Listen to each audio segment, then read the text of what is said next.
Latest updates ఎప్పటికప్పుడు పొందడానికి big TV WhatsApp channel follow అవ్వండి. లింక్ డిస్క్రిప్షన్ లో ఉంది. సూటిగా చెప్పండి, నిజంగా మీకు కావాల్సింది తెలుగుదేశం పార్టీ పతనమా లేకపోతే చంద్రబాబు నాయుడు నాశనమా? తెలుగుదేశం పార్టీ నాశనం అవ్వాలని నేను ఎప్పుడూ చెప్పలేదు బాబు. కానీ ఇలాంటి వాడి చేతిలో ఆ పార్టీ పూర్తి గౌరవాన్ని కోల్పోయింది. ఎక్కడి ఎన్టీఆర్, ఎక్కడి తెలుగుదేశం పార్టీ? నేషనల్ వైడ్గా దేశవ్యాప్తంగా తెలుగుదేశం అంటే కూడా అంత గౌరవం, ఆ జెండా అంత రెపరెపలాడింది. అట్లాంటి పార్టీని తీసుకొచ్చి ఈరోజు స్కాములు, అదేవిధంగా ప్రతి పార్టీ వాకిట్లో పెట్టాడు. ఆఖరి కాంగ్రెస్ పార్టీ కాళ్ళ దగ్గర కూడా తీసుకెళ్ళి ఆ పార్టీని పెట్టాడు. చివరికి అంతా కూడా దగాకోర్లు, అందులో దోపిడీదారులు. ఆ పార్టీలు ఏముంది చెప్పుకోవటానికి? విలువలు ఏమైనా ఉన్నాయా తెలుగుదేశం పార్టీ? అందువల్ల పార్టీని నేనేమంటా, పార్టీని దిగజార్చింది చంద్రబాబు. ఆ వ్యక్తి తొలగితే, ఎవరైనా మంచి వ్యక్తి వస్తే ఆ పార్టీ బాగుపడుతుంది. అంటే పార్టీ నుంచి దేనికైనా సిద్ధం అని చెప్తున్న చాలామంది నాయకులు ఈ రోజున ఒకరికొకరుగా జారిపోతున్నారు. కొందరేమో పరారవుతున్నారు, మమ్మల్ని క్షమించమని అడుగుతున్నారు. అంటే ఈ పరిస్థితిని పార్టీ ఎలా జీర్ణించుకుంటుందమ్మా? ఏంది బాబు, ఇవన్నీ కామనే. తెలియంది ఏముంది రాజకీయాల్లో? పవర్ పాలిటిక్స్ కదా. ఇదే చంద్రబాబు నాయుడు ఇక్కడ అలిపిరి ఘట్టంలో దెబ్బతిన్నప్పుడు వెళ్ళి దేవేంద్ర గౌడ్ ఆయన కుర్చీ మీదే కూర్చున్నాడు ఏకంగా, ఇంకా ఆయన లేచి రాళ్లే అని చెప్పి. అలాగే ప్రజారాజ్యం పార్టీ పెట్టాక ఎంతమంది తెలుగుదేశం వాళ్ళు జాయిన్ అయిపోయారు అప్పుడు చెప్పండి కదా. చిరంజీవి గారు, ఈ జ్యోతుల అప్పారావు, నెహ్రూ లాంటి వాళ్ళు వెళ్ళిపోయారు. సీనియర్స్ చాలామంది వెళ్ళి జాయిన్ అయిపోయారు కదా.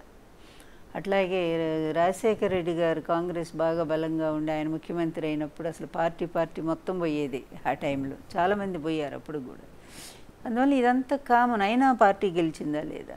అందువల్ల ఇవి ఎప్పుడూ కూడా ఈ దూకుడు వాళ్ళ వల్ల పార్టీ నిలబడుతుందంటే ఎవరు నమ్మరు. అది చేసిన మంచి ఎన్టీఆర్ని ఇప్పటికీ ఎందుకు మంచి చెప్పుకుంటాం మనం? ఎవరు ఉన్నా లేకపోయినా సరే ప్రజలు ఓట్లు వేస్తారు, మళ్ళీ తెచ్చుకుంటారు వాళ్ళకి కావాల్సిన నాయకుడిని. జగన్ కూడా అదే బాటలో ఉన్నాడు. నాకు తెలిసి ప్రజలకు మంచి చేసినటువంటి నాయకుల్లో జగన్ కూడా ఒకడు. ఎన్టీఆర్ గారి తర్వాత వైఎస్ రాజశేఖర రెడ్డి, మళ్ళీ ఈరోజు జగన్మోహన్ రెడ్డి. ఎందుకంటే స్పష్టంగా కళ్ళకు ఎదురుగా కనిపిస్తున్న సత్యాలు ఇవన్నీ కూడా. మనమేం మభ్యపెట్టి మాయ మాటలు చెప్పడం లేదు. అందువల్ల ఆ విధంగా అట్లాంటి నాయకుడిని ప్రజలు ఎప్పుడూ కూడా దూరం చేసుకోరు. ఈ నాయకుల గోడ దూకుడు వాళ్ళంతా కూడా పోతారు, వస్తారు. మళ్ళీ ఎప్పటికప్పుడు ఆయన అన్నట్టుగా ఎప్పుడు ప్రజల్లో నుంచి మంచి నాయకులు వస్తారయ్యా. దానికోసమే. అంటే 11 సీట్లతో వచ్చే ఎన్నికల వరకు నడవడం సాధ్యమే అంటారా? ఈ సీట్లు అసలు లేనటువంటి హర్యానా కాంగ్రెస్ పార్టీ 14 ఏళ్ల తర్వాత అధికారానికి వచ్చిందా లేదా? ఏమి లేదు, ఒక్క సీటు కూడా గెలవలేదు వాళ్ళు అస్సలు. అలాగే అన్నీ పోయిందనుకున్నటువంటి కాంగ్రెస్ పార్టీ మళ్ళీ మెల్లగా ఒక్కోటి గెలుచుకుంటుందా లేదా? నేను చెప్పాను కదా, పునాదులు ఎక్కడ కదులుతాయి? పునాదులు ఉంటాయి. సీట్లదేముంది? సీట్లు ఇప్పుడు కొద్దిగా రావచ్చు, అది మోసంతో వచ్చింది అనేది అందరికీ తెలిసిన విషయమే. అందువల్ల ప్రజాభిమానం ఆయనకి విపరీతంగా. మొన్న పిఠాపురం వెళ్ళారు, మొన్ననే కదా వెళ్ళారు, ఒక నెల క్రితం అనుకుంటా. వెళితే నీకు ఆ జనం క్లియర్ అవ్వటానికి 2 రోజులు పట్టిందే. ఎవరిని పిలిస్తే ఎవరు మీరు అన్నట్టు నాయకులు వెళ్ళిపోయారు కదా. మరి అంత జనాలు ఎక్కడి నుంచి వస్తున్నారు? ఎవరికి వస్తున్నారు అంత జనాలు? 2 రోజులు పట్టింది అక్కడ క్లియర్ అవటానికి. ఏమీ జనం లక్షలు ఎగబడి వచ్చేసారు. అది లీడర్షిప్ అంటే. That is the leader of nation. ఎలా ఇప్పుడు సోషల్ మీడియా వారియర్స్గా గతంలో ఉన్న వాళ్ళపైన నమోదవుతున్న కేసులు కావచ్చు, గతంలో జరిగిన దాడులు కావచ్చు, కేసులన్నీ తిరగదొడుతున్నారు, కేసులు నమోదవుతున్నాయి. ఇవన్నీ కూడా చీప్ పాలిటిక్స్. అదంతా లోకేష్ రాజకీయం ఇలాగే ఉంటుంది. లోకేషే ఒక లీడర్ కాదు. అతనికి తెలిసిన విద్య ఏంటంటే కక్ష సాధింపు. ఈ విధమైన దానివల్ల అతను ఇంకా కూడా లీడర్ క్వాలిటీ పోగొట్టుకుంటున్నాడు. ఎందుకైనా భవిష్యత్తులో మంచి నాయకుడిగా ఎదగాలనుకునేవాళ్ళు ప్రజలను అందరినీ మంచి చేసుకోవాలి, దగ్గరికి భయపెట్టి ఎప్పుడు ఎవరు ఏం చేయలేరు. భయపెట్టడం అనేది తాత్కాలికం. అది ఇట్లా భయపెట్టి ఓచకోత కోసినటువంటి హిట్లర్ చివరికి దిక్కులేని చావు తెచ్చాడు భూగర్భంలో.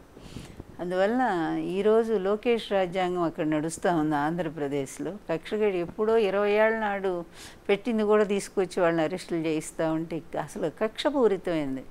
ఈ గవర్నమెంట్ ఏర్పడక ముందు నుంచి ఎంతమంది వైకాపా కార్యకర్తలను చంపేశారు, ఎంతమంది ఆస్తులను లూటీ చేశారు, ఎంతమందిని ఆత్మహత్యకు ప్రేరేపించారు, ఎన్ని అవమానాలు చేశారు, ఎన్ని మానభంగాలు జరుగుతున్నాయి రాష్ట్రంలో. సిగ్గుపడాలి నిజంగా. ఇది ప్రభుత్వమేనా? ప్రజాస్వామ్యంగా మీరు ఎన్నిక కాలేదు కనుకనే అవి పట్టించుకోవట్లేదు అనిపిస్తోంది నాకు. ప్రజాస్వామ్యబద్ధంగా ఎన్నికైన వాడు ఎవడైనా సరే తన పరిపాలన చూసి బాధపడతాడు.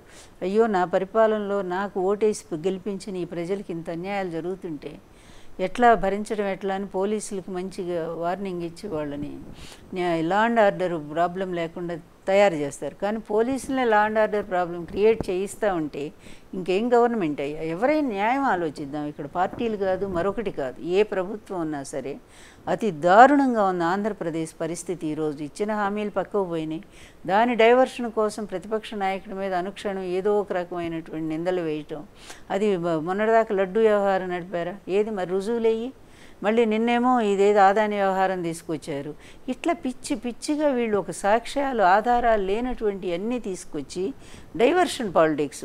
వాళ్ళని ఇప్పుడు ప్రజలు ఏమి చేయట్లేదని అనుకోకుండా ఈ విధంగా ప్రతిపక్ష నాయకుడి మీద బురద చల్లటం ప్రతిసారి కూడా. ఇది మొదటి నుంచి చంద్రబాబు నాయుడు గారికి ఉన్న అలవాటే. ఈరోజు అంతే. రాష్ట్రం నిజంగా సిగ్గుపడాలి. చిన్న పిల్లల మీద అత్యాచారాలు జరుగుతున్నాయి. ఎన్ని జరుగుతున్నాయి అంటే ఇప్పటికి వచ్చాక దాదాపు మాకు తెలిసి 361 మంది అత్యాచారానికి గురయ్యారు ఆంధ్ర రాష్ట్రంలో. 6 నెలలు కాలేదు వీళ్ళ పరిపాలన. ఇదేనా ఈ పరిపాలన అంటే? మంచి పరిపాలన అందించి శాశ్వతంగా చరిత్రలో మిగలాలని లేదా? కనీసం ఆ తెలుగుదేశం పార్టీ పెద్ద ఆయన స్థాపించాడు కదా, ఆ పార్టీ పేరైనా నిలబెట్టాలని అనుకోవద్దా అసలు? నీ కొడుకు ఏం చెప్తే అడొక పిచ్చాడు నిజం చెప్పాలంటే. పాపం ఎందుకంటే ఆ అబ్బాయికి మొదటి నుంచి ఇమ్మెచ్యూర్ మాకు తెలుసు కనుక చెప్తున్నాను నేను. లోకేష్ అతనికి ఏ విధమైన పరిజ్ఞానం లేనటువంటి వ్యక్తి. అతన్ని నువ్వు చేయటం కోసం ప్రమోట్ చేయటం కోసం అతన్ని ఈ విధంగా అతనికి ఇష్టం వచ్చినట్టు నువ్వు వదిలేసావు.